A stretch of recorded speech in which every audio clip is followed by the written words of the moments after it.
Bismillahirrahmanirrahim. Assalamualaikum warahmatullahi wabarakatuh. Ya, selamat pagi adik-adik. Alhamdulillah kita kedatangan lagi pemateri ya. Nah, jadi pemateri ini adik kelas lah ya kita bilangnya. Kalau kakak ke dia gitu ya. Oke, terima kasih Kak Rizky sudah gabung dalam kelas online kita yang akan membahas tentang jurusan-jurusan kuliah. Oke, Kak Rizky silahkan kenalan dulu sama adik-adik. Oke, selamat pagi adik-adik sekalian. Assalamualaikum warahmatullahi wabarakatuh. Tetap semangat ya paginya. Semoga kita diberkahi oleh Allah Subhanahu Wa Taala. Nah, sebelumnya perkenalkan nama kakak Rizky Pramayuda. Kakak kuliah di jurusan Ilmu Geografi Universitas Indonesia angkatan 2017. Nah, sekarang lagi semester akhir. Ya, Doakan ya semoga lancar. semoga lancar ya di semester ujian akhirnya. banget sih Betul. Apalagi lagi kelas corona gini ya. Kan kalian kan kita semua merasakan ya. Iya betul. Oke siap. Kak Rizky, jadi kita akan langsung membahas tentang biaya ya. Karena bagaimanapun biaya itu yang paling penting lah dalam perkuliahan ya kan. Nah, jadi berapa biaya yang harus dikeluarkan kita menempuh pendidikan ini? Biaya untuk pendidikan itu mungkin kita bisa kategorikan untuk beberapa pengeluaran istilahnya ya. Pertama mungkin untuk pengeluaran untuk biaya pendidikan, dan yang kedua untuk biaya hidup kita di sana gitu. Nah, yang pertama mungkin dari biaya pendidikan. Kalau biaya pendidikan khususnya di Universitas Indonesia itu tergantung dari kemampuan ekonomi keluarga gitu. Jadi kemampuan dari finansial dari keluarga. Jadi itu nanti kita menyiapkan berkas, dan itu tergantung dari jalur masuk gitu. Kalau kita jalur masuknya dari SNMPTN, SBMPTN atau dari SIMAK UI dan masuknya ke kelas reguler, itu nanti mungkin kita dikenakan istilahnya itu UKT atau uang kuliah tunggal. Nah itu, jadi nanti dikelasin lagi tuh itu. Nah untuk kita apply untuk pemberkasan UKT itu nanti kita dimintai oleh pihak UI-nya itu terkait dengan pendapatan si orang tua. Nah, nanti apabila pendapatannya dikelaskan dari kelas pendapatan rendah gitu, nanti mungkin UKT-nya juga akan rendah gitu. Jadi yang dapat UKT itu bisa aja dia gak bayar gitu. Bisa aja nol.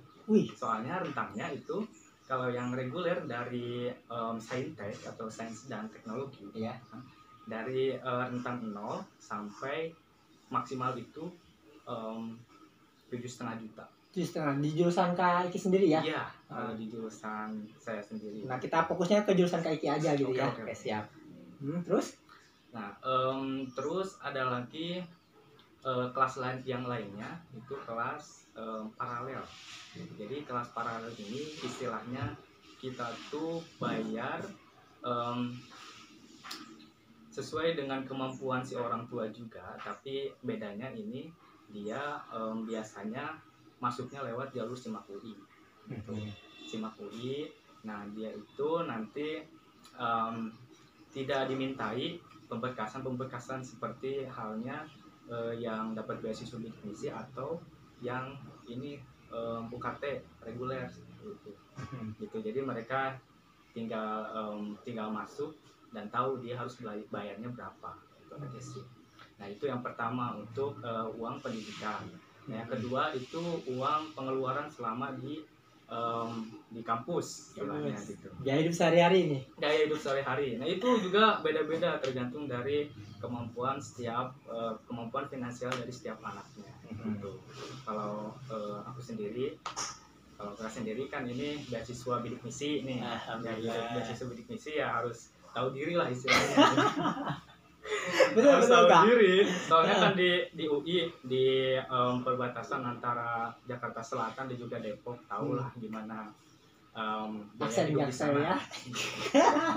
Jangan ayo gitu. Untuk misalnya itu kan tahu ya di ibu kota, terus di kota Depok juga yang dekat sama ibu kota, di sana biaya hidupnya pasti mahal. mahal ya, mahal ya. Untuk uang beasiswa juga ya, kalau kita mengadakan bidik misi itu gak akan cukup, asli gak bakal cukup. Untuk uang kos pun itu udah habis istilahnya. Oh iya. Kalau di ini aku ngelesikan ya, kalau kita mau survive di sana itu kemungkinan kita harus punya uang bulanan itu sekitar 1.500.000 lah per bulan. Okay, ya. Yang itu pun udah hemat ya. Oh iya dong, segitu ya. Wajar aja lah. Maksudnya metropolitan kan ya. Iya, betul. Metropolitan dan gaya hidup di sana kan kita gak bisa menampik lah. Gaya hidup di sana tuh luar biasa, apalagi kalau kita ikut di berbagai organisasi yang istilahnya bisa di dalamnya itu orang-orang yang punya uang semua. Kalau kita masuk ke situ ya, ke lingkungan itu ya kita harus menyesuaikan gitu. Jadi ya di samping kita belajar tentang akademis kita juga belajar tentang cara manajemen uang. Nah, betul itu. Kalau misalnya manajemen uang kalian sendiri gagal, itu biasanya studinya juga berantakan ya. Betul. Iya, makanya kenapa kita belajarnya banyak gitu kalau kita masuk universitas itu. Nah, iya. Nah, yang bidik misi tuh Kak Iki dapat berapa? Yang bidik misi uang per bulan itu awalnya pas pertama kali masuk itu 650.000 per bulan. Ya per bulan. Dan itu dibayarkan setiap semester gitu, jadi nggak per bulan, jadi setiap semester gitu. Berarti Kak Iki nambahin 850.000 ya? Iya. Biar jadi 1,5 juta kan? Iya. Oke, siap. Nah, jadi cerita selanjutnya kita akan membahas tentang biaya cukup? Pembahasan biaya kuliah sama biaya hidup cukup? Ada tambahan lagi? Cukup ya? Ya, mungkin nanti kita nanti bakal ada sesi yang bebas mungkin. Ya, siap. Oke. Jadi kita simpulan dulu ya untuk biaya kuliahnya yang jalur reguler SNMPTN, SBMPTN itu kan kalian mulai dari 0 sampai 7,5 juta ya. Nah, untuk jalur yang paralel yang memang lebih mahal dari yang itu ya kan, tapi ya bagaimanapun itu memang kalau kalian pengen yang murah ya silahkan lewat jalur SNMPTN sama SBMPTN. Kalian gak boleh mengatakan wah apa-apaan nih jalur yang lain bisa dimahalin, enggak juga, karena dalam kampus itu ada ibaratnya yang dinamakan dengan subsidi silang ya. Betul. Jadi kalian gak bisa mengatakan apa-apa nggak bisa. Jadi kalau kalian pengen murah silahkan lewat jalur SNMPTN, SBMPTN. Kalau misalnya kalian memang punya cukup uang silahkan lewat jalur selain itu, kayak gitu ya. Betul ya. Nah, itu untuk jalur biaya kuliah dan biaya hidup. Nah, lanjut kita akan membahas tentang beasiswa. Karena Kak Iki juga bilang nggak cukup tuh 650 gitu kan, ada tambahan nih. Jadi ada beasiswa apa aja Kak Iki? Untuk di UI sendiri hampir sama sih dengan PTN-PTN lainnya gitu di Indonesia. Jadi di sana tuh di UI banyak sekali penyalur beasiswa yang tersedia di sana. Jadi kita bisa cek itu di halaman websitenya UI gitu di sana. Jadi kalau kita lihat itu setiap hari pasti ada update beasiswa apa yang sedang buka gitu. Jadi bisa dalam satu hari itu 5 sampai 6 penyalur beasiswa itu membuka ini pendaftaran gitu di sana. Jadi tinggal kita ini sih ada niatan untuk terus update websitenya, sama ada niatan untuk mengapply gitu. Jadi ini salah satu ini juga ya, tips juga untuk teman-teman juga yang mau beasiswa.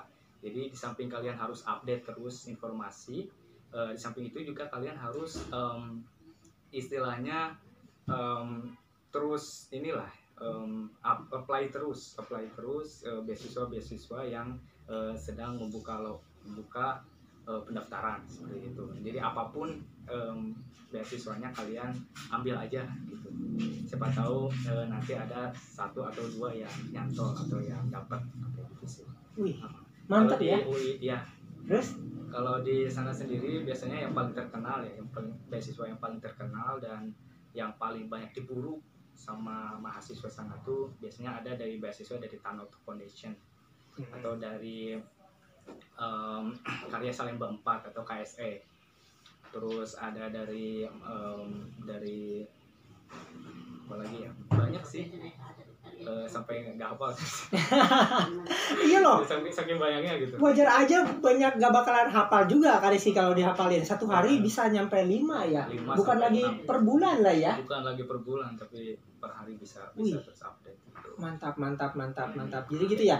Dan kesimpulannya berarti beasiswa lebih banyak ketika menjadi mahasiswa ya. Betul. Daripada sebelum. Jadi istilahnya kalian jadi mahasiswa dulu aja dah. Gitu. Nanti beasiswa bakal ngikutin. Betul. Dan juga beasiswa itu perlu digarisbawahi tidak selalu untuk orang-orang pinter, tapi untuk orang-orang yang tahu informasi dan mau mengejarnya. Ya. Karena banyak juga tuh yang pinter tapi dia nggak mau ribet, ngapain ribet Iya, ya kan? Jadi akhirnya dia udah dapat beasiswa juga gitu. Istilahnya beasiswa itu diperuntukkan untuk orang yang mau berusaha. Nah, betul. Nah, Kariski sendiri dapat beasiswa apalagi selain yang berikutnya sih berarti? Saya juga sempat apply gitu di salah satu perusahaan, namanya perusahaan inilah kecap gitu Bango. Wih, mantap. Makasih Kecap Bango. Di situ saya sempat apply di beberapa beasiswa gitu, sempat apply tapi yang nyantol cuma itu gitu. Dan di situ juga kalau kita kita itu ada beberapa program juga kalau setelah kita dapat beasiswa, dan ini programnya itu membangun kita menjadi orang yang istilahnya lebih baik kan, gitu. Jadi ada program di sana tuh kita diajarin tentang leadership, terus cara mengelola keuangan, terus cara juga tentang istilahnya kita mengenal dunia organisasi lebih di dalam lagi di situ. Dan juga motivasi talk juga ada itu di beasiswa itu. Jadi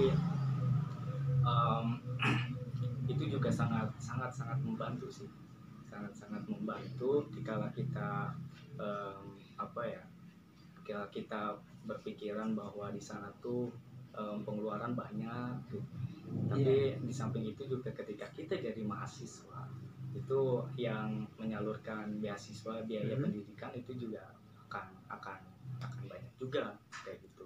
Jadi istilahnya kalian jadi mahasiswa dulu, nanti beasiswa akan datang. Iya, betul. Jadi jangan khawatir lah tentang biaya pendidikan. Saya aja bisa, kenapa adik-adik gak bisa? Iya betul. Jadi kalian jangan berpikir saya emang gak jadi ya kuliahnya karena gak dapat beasiswa gitu kan. Karena memang kalian gak jadi kuliah karena gak dapat beasiswa itu suatu hal yang wajar sih. Kenapa kalian gak dapat? Karena beasiswanya cuma satu ya Kak Iki ya. Jadi kalau ketika kalian gak dapat ya udah selesai. Nah tapi kalau misalnya kalian udah jadi mahasiswa, kalian gagal beasiswa itu masih banyak beasiswa yang lain gitu ya. Masih banyak sih. Iya kayak gitu ya. Jadi masuk dulu ya adik-adik. Nah itu gitu. Sangat. Jadi setelah beasiswa cukup ya Kiki untuk beasiswa? Untuk beasiswa insya Allah cukup ya. Nah lanjut kita ngebahas tentang jalur masuk Kiki. Jalur masuk. Oke. Ya.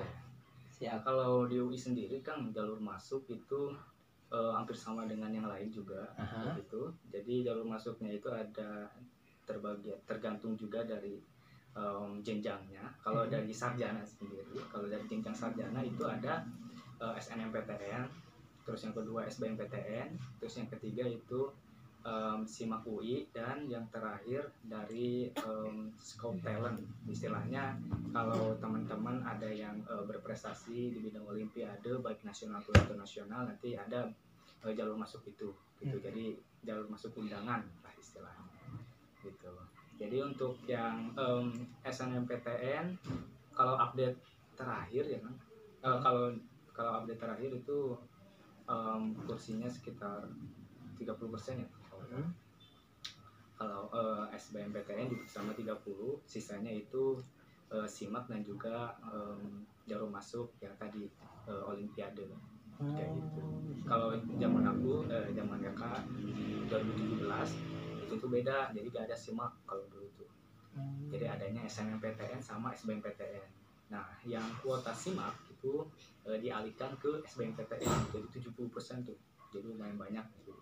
Berarti belum gak ada mandirinya ya, cuma dua aja ya? Mandiri. Setelah itu tahun selanjutnya baru ada lagi. Siap. Mantap.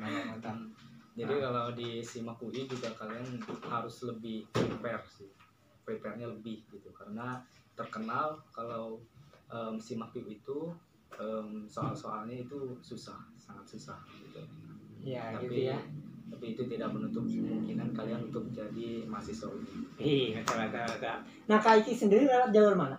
Kalau aku dari jalur SBMPTN. Wah, ini lebih mantap, saudaraku. Ya, Gimana? Ceritain coba tipsnya biar lolos SBMPTN gimana, Kak Iki? kalau biar lolos SBMPTN, yang pertama itu kalian harus ada niat yang istilahnya menggebu-gebu buat lolos di jalur yang satu ini, karena istilahnya kita bersaingnya itu skalanya nasional. Di samping itu juga kita bersaing dengan angkatan atas juga di 2 tahun di atas kalian, itu bakal jadi saingan kalian juga. Nah, selain itu kita juga harus kenal medan tuh kayak gimana, jadi kita harus tahu gitu strategi untuk mengerjakan soal SBMPTN, karena sistemnya, prinsipnya itu SBMPTN itu nggak kayak UN. Jadi kalau UN kan bisa diselesaikan dengan kita kita menghafal lah istilahnya. Kalau SBMPTN itu beda, jadi kita sistemnya nalar gitu. Jadi misalnya kita disuguhkan oleh satu soal fisika. Nah, satu soal fisika ini tidak bisa diselesaikan oleh satu rumus saja. Jadi oleh banyak rumus baru ketemu kan jawabannya, kayak gitu.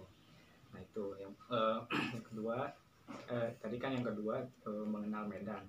Yang ketiga itu perbanyak ini sih baca materi. Perbanyak baca materi, terus kalian coba-coba juga soalnya, coba-coba soal, terus pembahasannya dan juga yang terakhir ini yang mungkin sangat penting ya dalam menentukan kita bisa mengerjakan soal SBMPTN atau enggak ketika ujian, itu ya try out. Nah, itu. Jadi try out.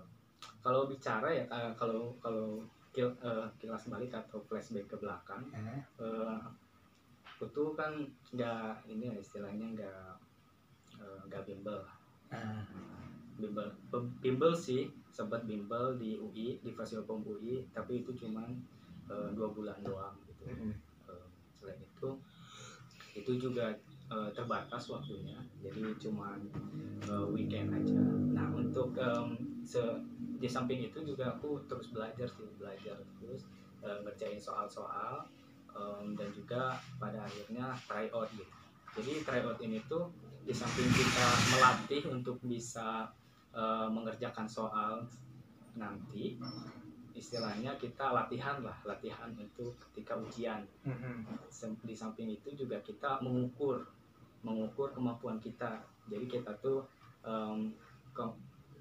kemampuan kita tuh sampai mana sih, terus nanti kan ada nilainya. Nah, nilainya itu bisa masuk ke jurusan mana sih, itu kan nanti bakal ini kan jadi pertimbangan juga gitu, untuk jurusan tertentu dan juga di universitas mana gitu kita sekiranya bisa. Jadi di situ juga kita diajarkan untuk realistis.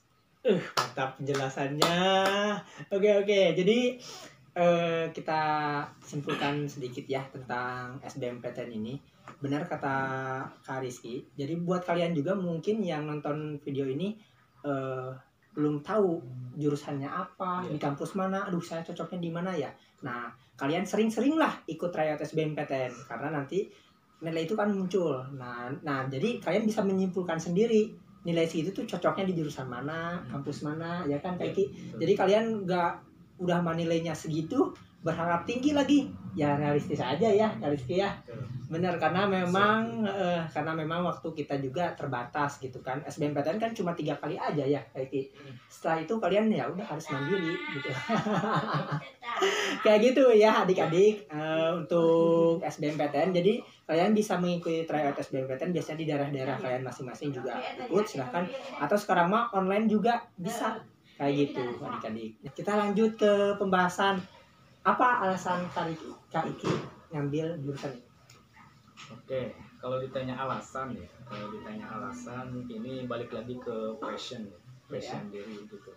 Karena kan aku waktu SMA sangat, bukan sangat sih, tapi passionku lebih ke ilmu alamnya. Jadi lebih mendalami tentang keilmuan gitu. Soalnya kan kalau kita masuk ke universitas itu nanti bakal dibedakan lagi rumpunnya. Kalau di UI itu terbagi atas 3 rumpun.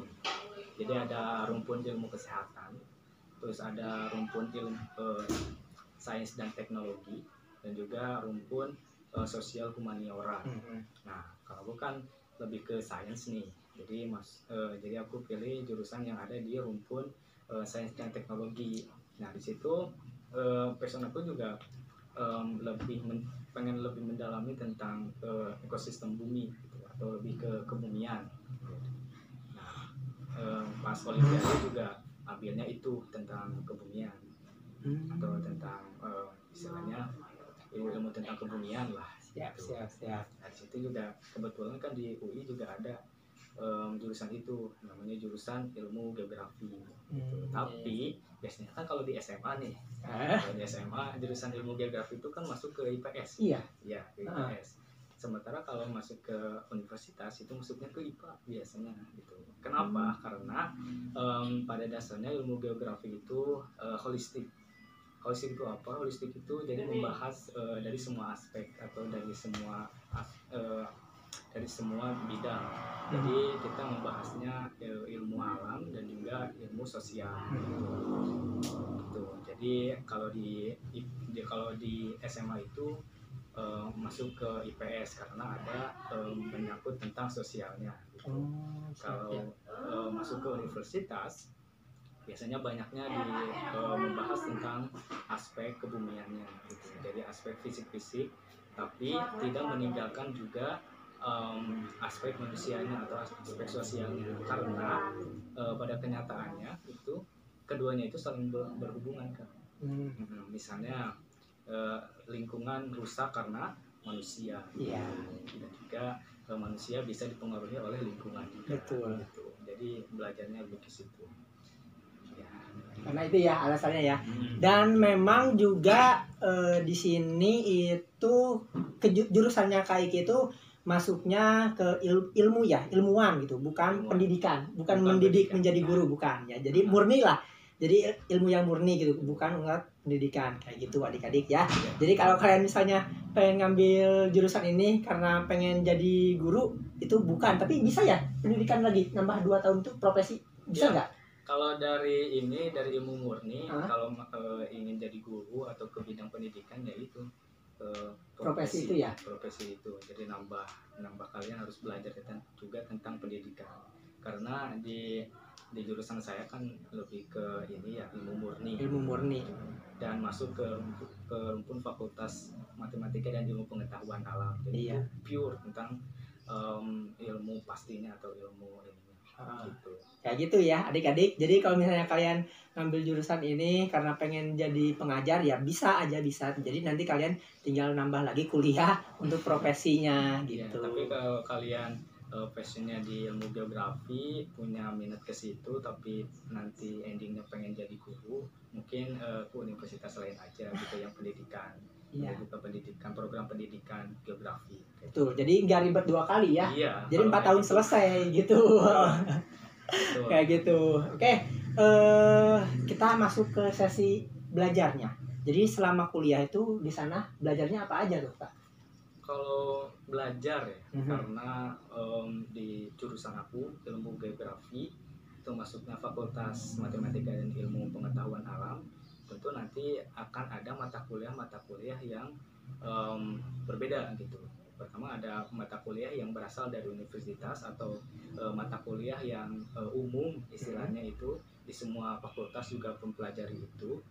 Dan yang kedua itu ada mata kuliah yang khusus fakultas gitu. Jadi kita belajar lagi tentang matematika, fisika, kimia, biologi, ya gitu-gitu. Tapi itu tingkatnya lebih advance lah istilahnya. Jadi kalau kita istilahkan itu, kalau semester 1 semester 2 pas kuliah itu kayak SMA kelas 4. Gitu. Jadi kita belajar lagi tentang matematika, fisika, biologi, kimia gitu-gitu kan, tapi lebih di advance lah istilahnya.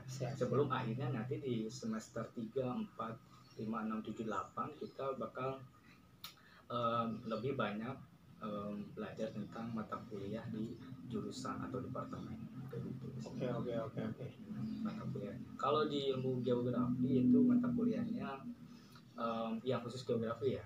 Biasanya itu ada ilmu geografi fisik dasar, geografi manusia dasar, terus ada interaksi antara manusia dan lingkungan, terus ada ilmu tentang sistem informasi geografis dan juga remote sensing atau penginderaan jauh gitu.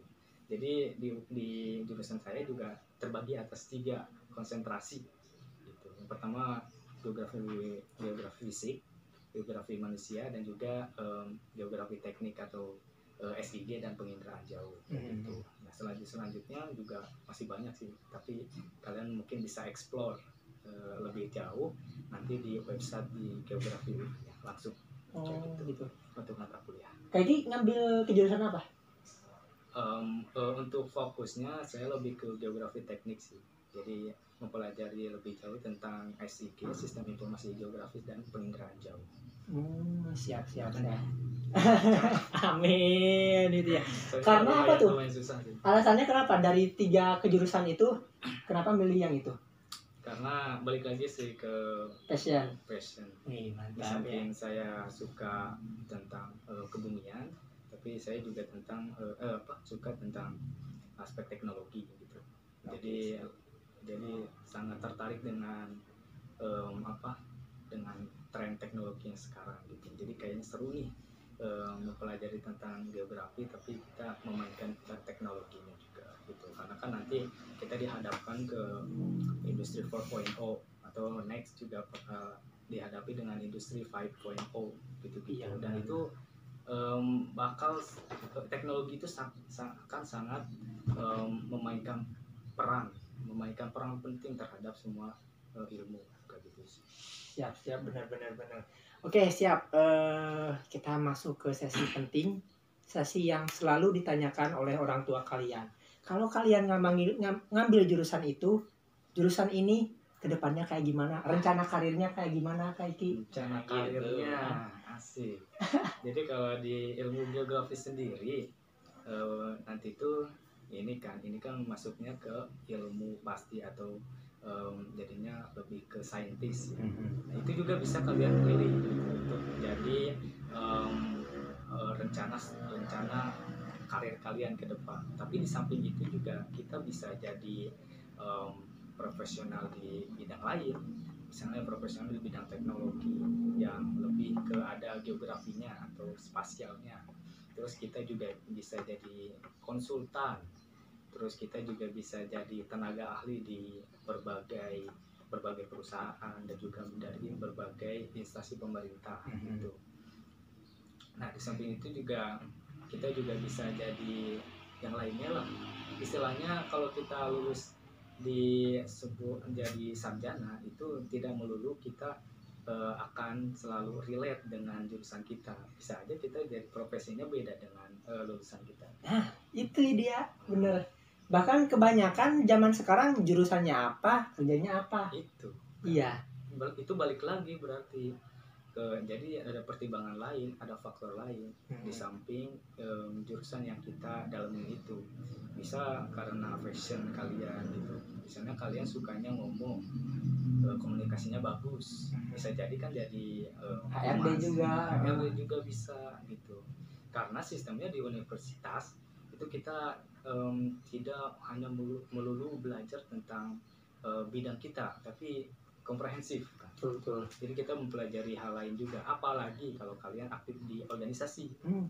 Kalau organisasi kalian pasti bakal berkenalan dengan teman-teman dari jurusan lain, dari bidang lain, dan kalian di situ bisa brainstorming istilahnya. Jadi bertukar pikiran apa sih hal-hal yang unik dari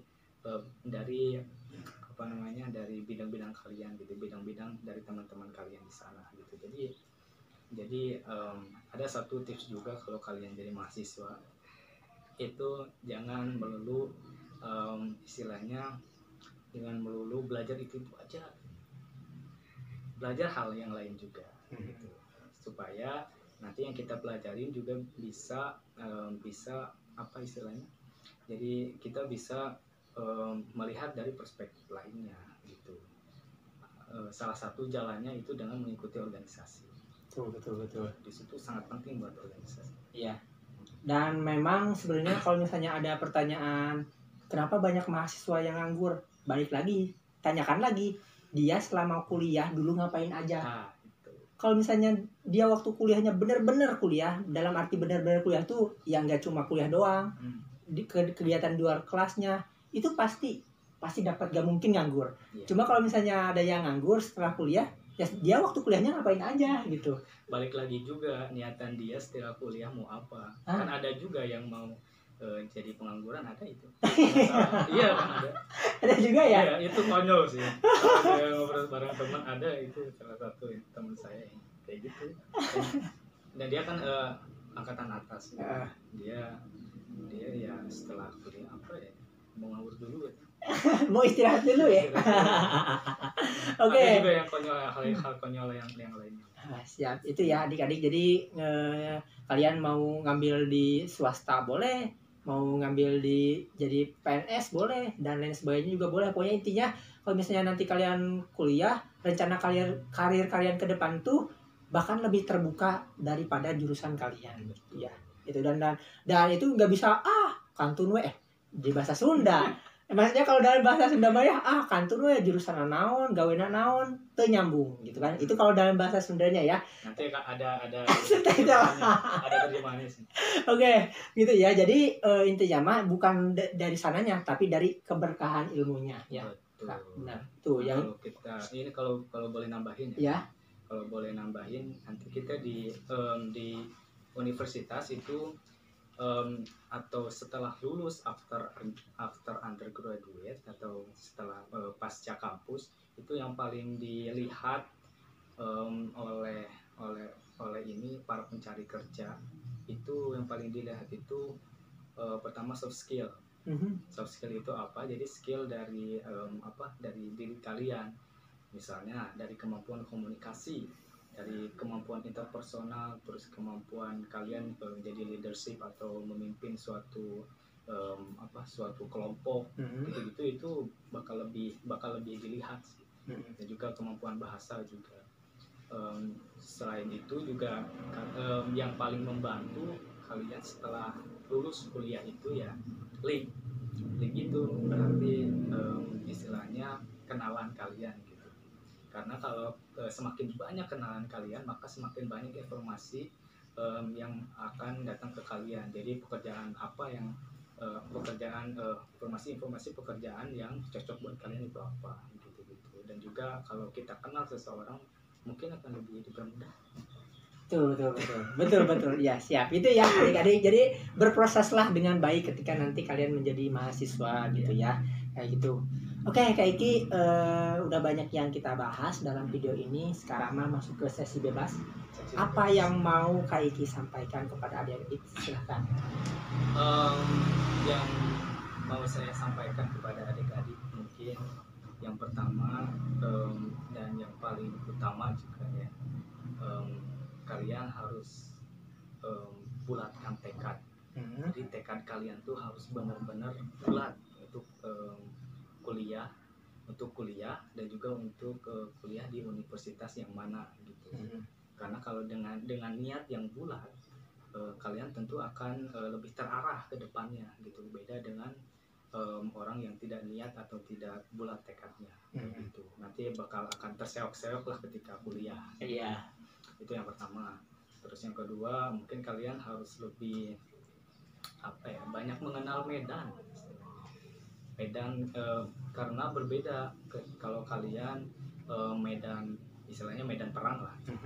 Medan perang ketika kalian sebelum masuk kuliah, ketika kuliah, dan juga setelah kuliah itu bakal beda, asli bakal beda gitu. Jadi kalian istilahnya harus mengenal medan dulu. Jadi mengenal medan ketika mau masuk kuliah itu persaingannya gimana, strateginya apa gitu-gitu, kalian harus pahamin itu gitu. Setelah ditetapkan kalian jadi mahasiswa, kalian tentu juga harus mempelajari gitu tentang dunia kuliah itu bagaimana caranya jadi mahasiswa yang istilahnya, kalau kalian mau berprestasi jadi mahasiswa berprestasi. Terus kalau kalian ingin ke depan mau jadi mahasiswa yang aktif, jadi aktivis di kampus, nah itu juga kalian harus pelajari bagaimana caranya gitu.